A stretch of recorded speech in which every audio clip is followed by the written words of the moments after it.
Another caravan of illegal immigrants is headed toward the southern border, this time 8,000 of them. It's reportedly the largest in more than a year. Newsmax reports that the group set out for the U.S. Sunday, and most of the immigrants are from Cuba, Haiti, and Honduras. However, some are from as far away as Bangladesh and India.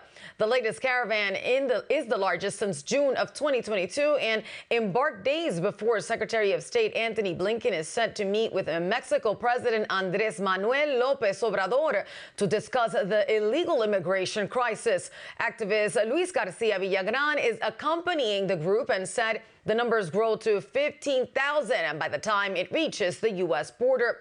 U.S. Customs and Border Patrol officials reported as many as 10,000 illegal immigrants have been arrested daily at the southern border this month alone. Recent reports have revealed that China's People Liberation Army hackers have infiltrated U.S. critical infrastructure, posing a threat beyond cyber attacks. China's drone surveillance of American infrastructure raises concerns fueled by our reliance on Chinese-made drones. The American Security Drone Act in the National Defense Authorization Act restricts federal agencies from using risky CCP drones, safeguarding sensitive information.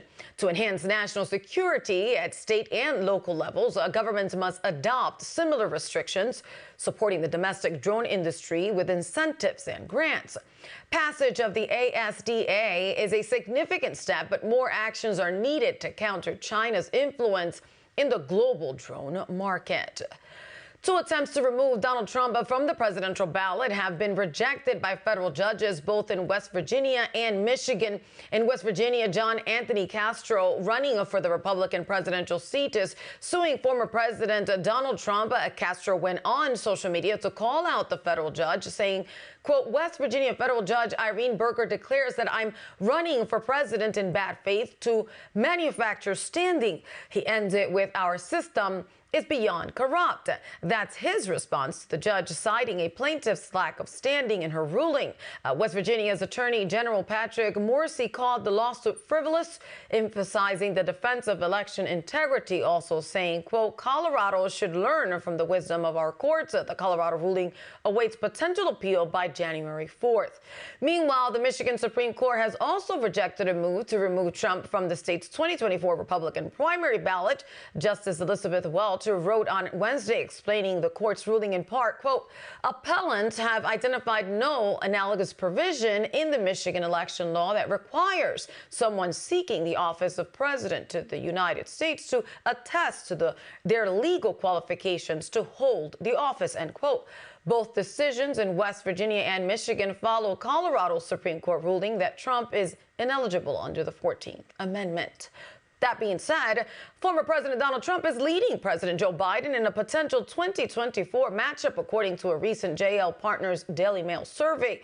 The survey shows Trump with 40% support, 4 points ahead of Biden, who has 36% support. Independent candidates Robert F. Kennedy Jr. and Cornel West have 4% and 1% support, respectively. Current trends show Trump's improvement among independent voters, leading Biden 42% to 40%. Biden continues to lose support from women, dropping from 51% in June to 47% in December. Trump's support among women has increased from 39% to 41% during the same period.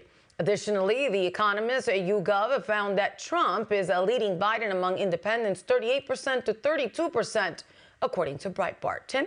The New York Times is facing criticism for publishing an op-ed by Gaza City's mayor, also appointed by Hamas in 2019. Mayor Yahya Ar-Sharaj's claims of Israel's destruction contradicted the narrative of Gaza as an open-air prison. The article omitted condemnation of the October 7th massacre and also changed the description of Hamas terrorists to, quote, gunmen.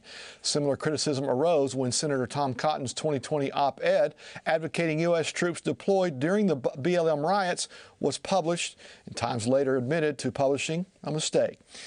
With the latest on Israel's war with Hamas terrorists, here is ILTV and Israel 365's Steve Leibowitz reporting for Victory News.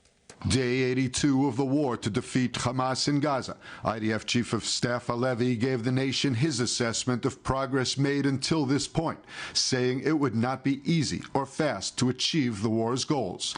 Halevi said this war has necessary and not easy goals to achieve and take place in complex territory. Therefore, the war will go on for many months, and the IDF will employ methods to maintain our achievements for a long time, saying there are no magic solutions and no shortcuts to dismantling a terrorist organization. Halevi said the IDF was determined to reach the Hamas leadership.